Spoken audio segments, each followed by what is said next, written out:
Exploring the unimaginable depths of water in a Titan Submersible unlocks the mysteries of the ocean, but for those with claustrophobia, it's a thrilling yet challenging journey into the unknown, a battle between awe and the limits of personal comfort. Welcome to Hashtime with Navguzi Chiwanuka. This is a place where we help you unravel social constructs, discuss self-development in line with mental health, emotional well-being, and everything in between that directly or indirectly affects us in the millennial world around us. If you're hearing my voice for the first time and are the kind of person who is not scared of being a better version of yourself even if it requires you to contradict who you were 24 hours ago, consider this your virtual home. I'm your host, Navguzi Chiwanuka, and I cannot wait to engage with you in the various conversations.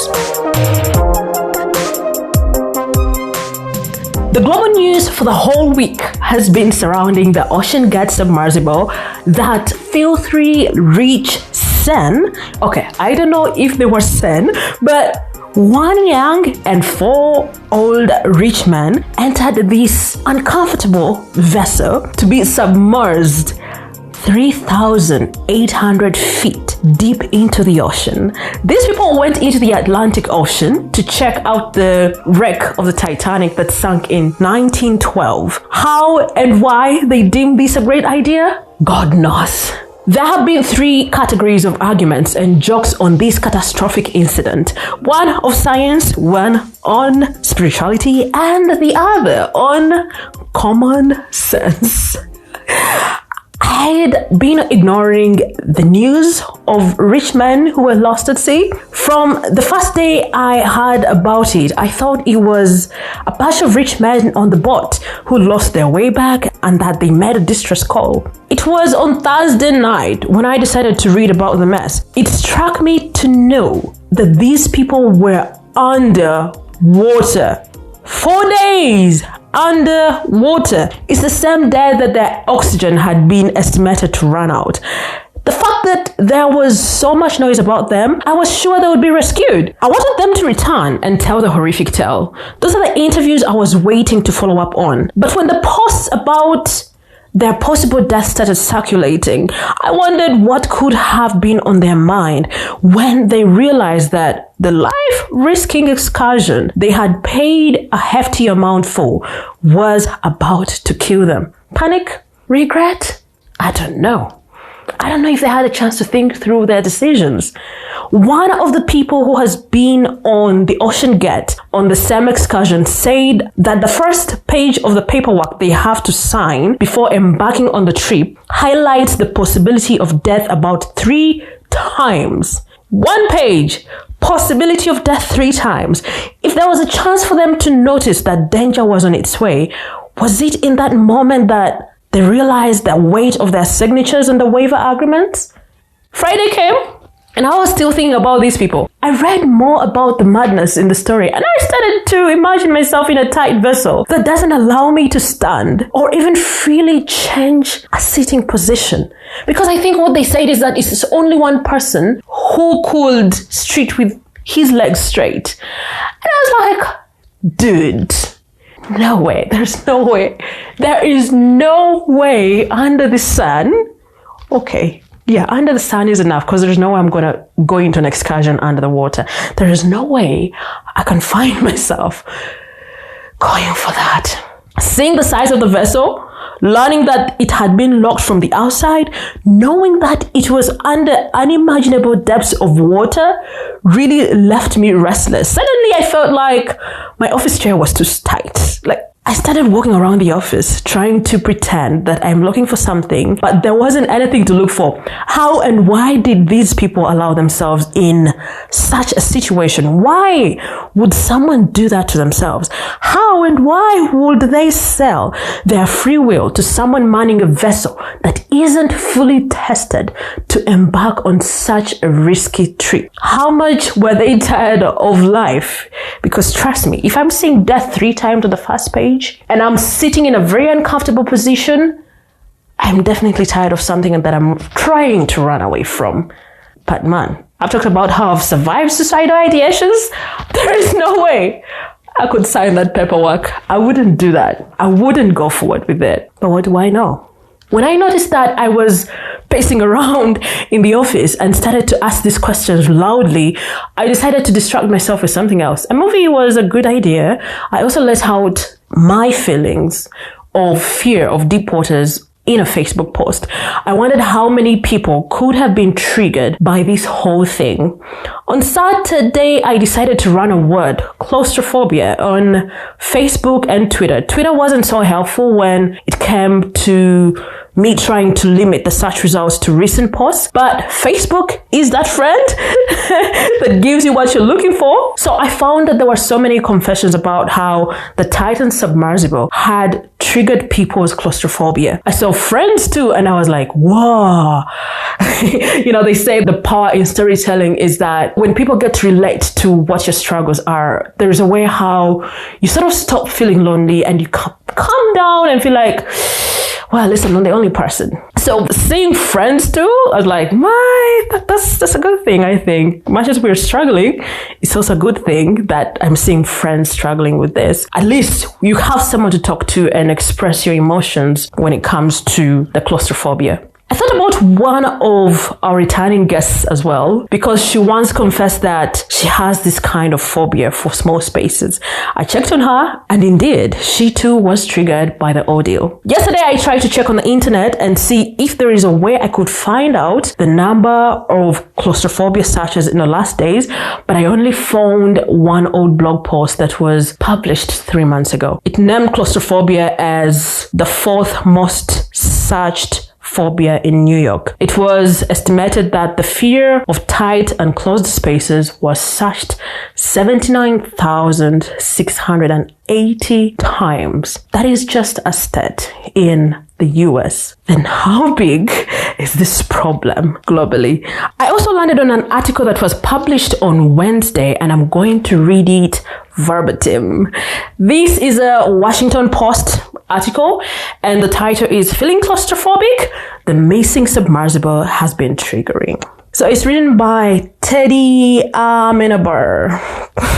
I hope I'm pronouncing the name right. I'm reading it verbatim. Now, I'm not going to read the whole blog post. We're going to jump to, I think my focus is going to be on 2 subtitles, or 3 of them. At least I've given you the title. You can always look for the blog post and have a clearer understanding of claustrophobia and how this whole madness of the week has triggered a couple of people. It reads, wouldn't most people be claustrophobic in a tight space of the submersible? Not necessarily, say experts.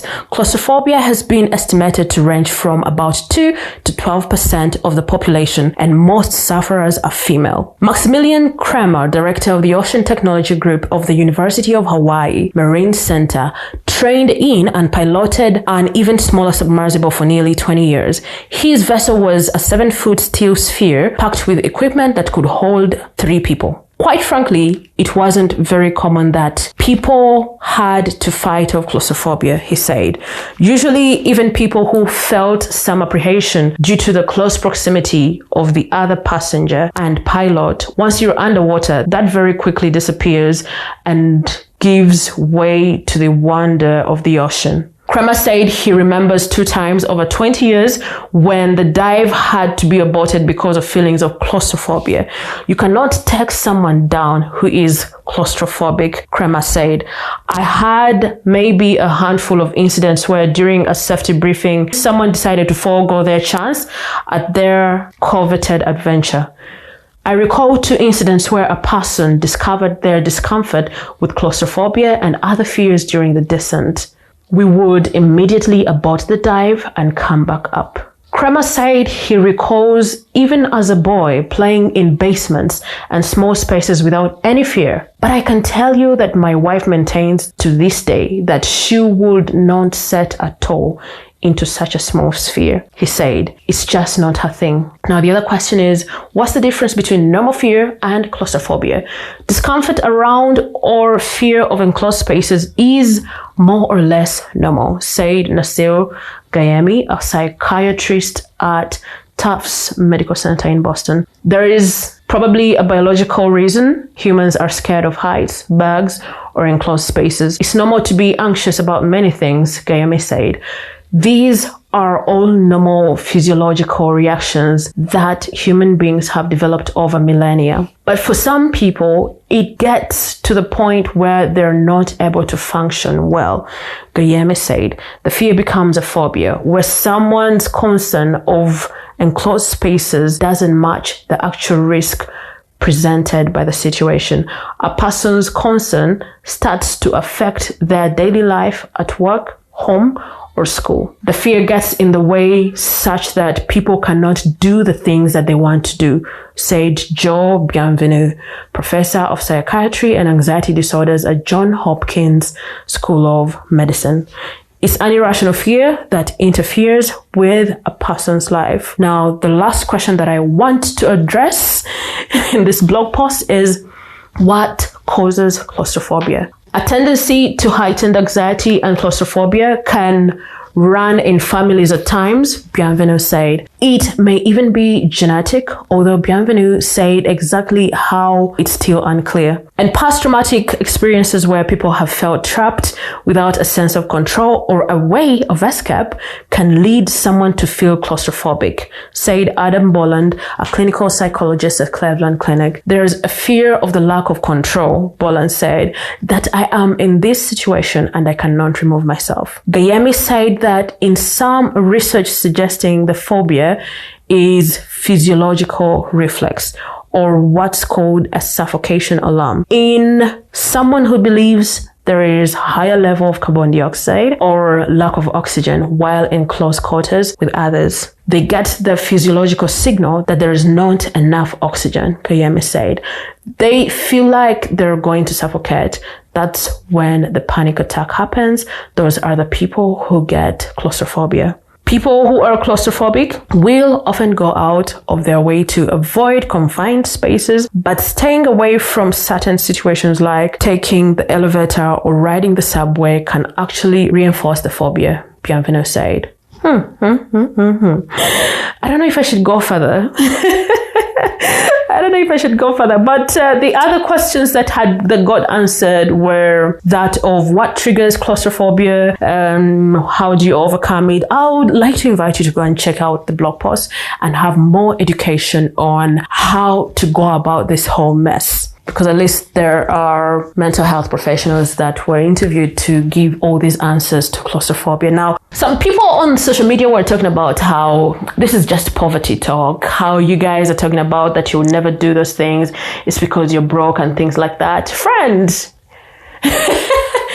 it's not about that. It's bigger than that. Maybe there is a touch of that. Maybe there is the possibility that it's brokenness that is making some people have these conversations. But I can swear by the fact that even for those that have access to these, resources, I'm sure there are people that are like, no. As we have read in the blog post of the Washington Post, there are people that have a chance, but when they hear all these, waivers and what might happen and what the size of the vessel is, they're like, peace out. I'm out of this conversation. I'm not taking part into the dive. Please excuse me and go figure out on ways to deal with my life. So I would like to sympathize with anyone that was triggered. I read a couple of posts on social media and because at some point I was like, am I overreacting? But reading all these blog posts, I'm used to saying blog posts. Reading all these social media posts, Twitter, Facebook, I was like, my goodness, it's just not me. I'm not overreacting. This is something that is real and can be intense for some people. So I dedicate this post to anyone who was triggered, and I wish you a calmer and fairer life. For the guys that died in the vessel, I don't know if this is the time when I say life happens, or they could have seen it coming, or I don't know. Man, if this thing was not fully tested and they tell me that I'm jumping onto it, there is no way. I don't know what to say. I don't know really. I don't know. Do I say that may they rest in peace? To be honest, I don't know. I was really defeated reading about all these things. I don't know. I really don't know what to say, but maybe may they rest in peace. Thank you so much for hanging out with me to the very end of this In Your Words edition. If you loved this edition, do me a favor and hit the subscribe button in your podcast platform of choice. Also, feel free to share your insights about what connected with you on social media, and be sure to tag us. We are at #Wenabguzichwanuka on Facebook and Instagram, and on Twitter our handle is HTNK Podcast, or you can use the hashtag HTNK in session. We can always follow up on the hashtag and read your views on what you felt like in this edition. Peace.